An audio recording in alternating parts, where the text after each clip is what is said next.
So many people are more interested in spirituality and start questioning official narratives, questioning governments, questioning corporations, questioning their lives. We never seen anything like that before. Hey guys, Mike Sygula here from truththeory.com, and I want to talk to you about Mayan calendar. So I'm sure all of you remember 21st of December 2012. A lot of people believe that this date is the end of the world, doomsday predicted by Mayans. However, if you looked into it, you will find out that Mayans talked about the end of the cycle and beginning of a new cycle, and not the end of the world. And obviously someone, misinterpreted the message, then media picked it up, which often is the case, and they turn it into this massive doomsday propaganda theory, which in fact was false. So apparently this whole thing about 2012 is more about a midpoint when things are shifting. And if you think about, a lot of people like to take things literally, and they think that, something's going to happen exactly on that date. But it doesn't have to work this way. So if you think about when you have a 12 noon, if it's 5 after 12 or 5 before 12, doesn't really matter that much. Not many things are changing. So I think this is the way we should look at the date of 21st of December 2012. It's just the midpoint when things are shifting or moving into this new phase, but you will be able to see it maybe 20 years from now, 100 years from now, not necessarily on that date.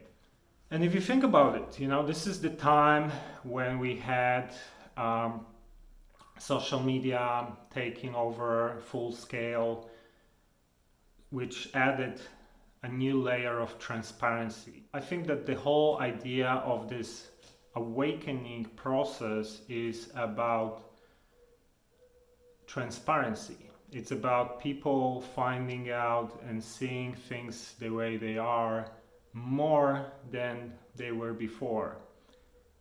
This should be the whole thing about awakening, right? You are able to see things as they are. So think about, let's say, look at this period now, what's happening over the last 10 years.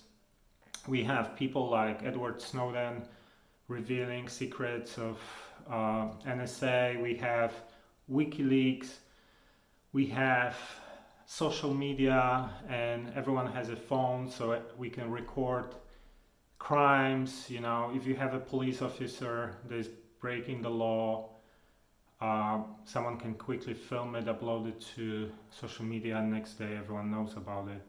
So a lot of these things that we have thanks to the internet and thanks to these devices allow us to see the world very differently. Think about 20 years ago, a lot of people were not even aware that McDonald's was unhealthy or Coca-Cola or anything like that. Now everyone knows that. So, on every level, we have this layer of transparency, the layer of truth, and the internet is kind of facilitating this whole shift. Think about corporations, let's say.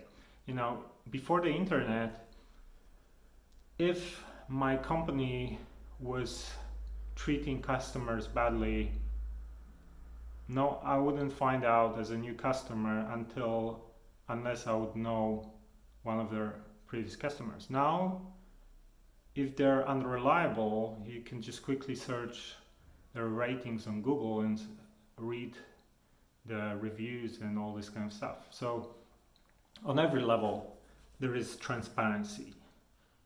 So many people are more interested in spirituality and start questioning official narratives, questioning governments, questioning corporations, questioning their lives. We never seen anything like that before. So many corporations are being forced to act ethically. They're being forced to change their practices because people are finding out about the way they do things. So I think all these different things are part of this awakening that we're going through. So the way I look at this whole shift is, think about when you have a room full of dust and suddenly someone turns on the light and you start seeing the dust that was not visible before. I think we can use this analogy.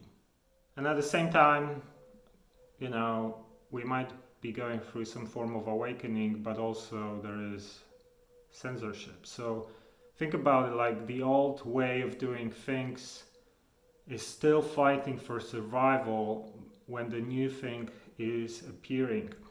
And you know, the word rebirth is often used to describe this period.